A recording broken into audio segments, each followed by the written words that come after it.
lives behind the stage is the same way he lives on stage. So, you know, he's cutting himself on stage and he's puking or whatever, getting naked, like he does it all backstage, and we seen it, man. And we were like, I was like, what am I doing in this crazy rock and roll world? It got weird, like quick. And then it kind of went back to normalcy on the Ozzy tour. Compared to Marilyn Manson, Ozzy's kind of normal compared to Manson. You know? I mean, we walk down the hallway and he's on the treadmill. Because he had been through it. He's trying to get sober and in shape. You know, he was older then, and we were just young kids just drinking. Oh my gosh, Ozzy's on the treadmill. What's up, Ozzy? And we went gold on that tour. 500,000 records. Our first record went gold. It was crazy.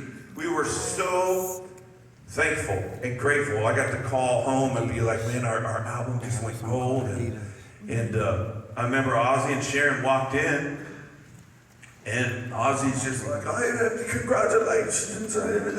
You know, did his Ozzy mumble, and I don't even care if I can't understand him. He's like so cool, even to this day. He is so cool, man. I love Ozzy. And his wife was just kind of translating for him, you know. Ozzy says, congratulations. But it was really cool. She's so sweet to this day. I saw her about 3 years ago. I hadn't seen her in like over a decade. And I'm like, do you remember me? And she's like, of course I do. And, but she was like, you guys are gonna go far in this industry. I can see that. You have a long career. And it just meant so much to hear that from her. And so we were off, you know, we were off to the races and going for it. And the Megadeth tour, we got the Megadeth tour, and that was fun too. Dave was he was a little crazy back then, you know. Dave Mustaine came from Metallica, and everybody knows he's kind of intense. And so he wasn't drinking then, so we had to have our Evian bottles filled with beer, so we couldn't show beer cans because that was against the tour rules. And then we got busted we're like, it's apple juice. You know, no beer, it's apple juice. And so they're like, that's not gonna fly. You can see the beer. It's your tour. Then we got duct tape and put it over the Avian bottle. Just whatever we could, and yeah, that was a cool tour. And then the second record came out. We started playing a lot with Deftones around that time. I think that was, yes. And then I think that was around the time we did the Sugar Ray tour. I don't know, it's a blur. I gotta go on Wikipedia and look, but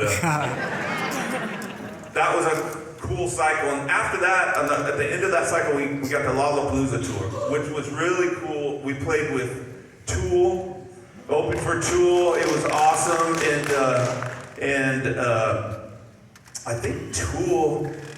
Man, I'm having fun with you guys reminiscing. I don't usually go with all this memories, so hopefully you like it. But I remember, I think Tool like left the tour or something, and then we opened for Devo. Remember, any of you older people know Devo? Remember? It was weird and cool all at the same time. But our guitar player, Monkey, got meningitis, viral meningitis, and he just he got sick. Half of his face went numb, and he was like, you know, he couldn't move half of his face, and he lost all this weight, and it was crazy. So we went away for a while after that, and at that time, we had built up a reputation to where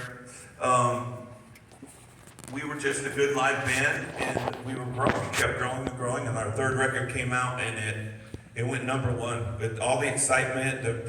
It was like the first couple records, the labels didn't really get us. They were just like, kids like them, so we're gonna support them because they're gonna buy records. And then I think on the third record, when they started hearing songs that we were writing, they were more palpable, I guess, to them. Like the song "Got the Life" and "Freaking Unleashed" and whatnot. And they were like, okay, well, I hear something here, and so they really got behind us. So the hype was there. MTV loved us, and they were like, well, you know, show us, please. We want to play anything you guys got. And so it was just like, it was the connections, it was the time, it was the music, it was the management team, the label backing us. It was everything.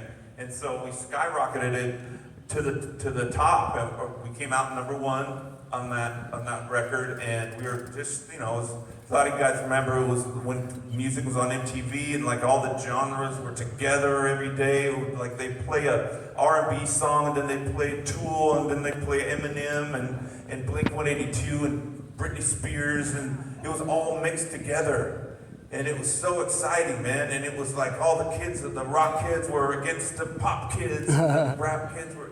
It was just exciting, man. And now it's all over the place with YouTube. But we rode this wave, and it was fun at that time. And it was just like we were kids, you know. But the party, I feel like every year and every record came out, the party got darker, and it was like just getting a little edgier and like more cocaine and the attitudes got a little bit, you know, bigger, and the egos and whatnot, and it changed us. I mean, I watched my friends change in front of my eyes. I watched like alcoholism grow. I watched, honestly, like the anxiety and kind of the fear of the spotlight. I watched that a lot, and it was like I don't think even a healthy person like Ray.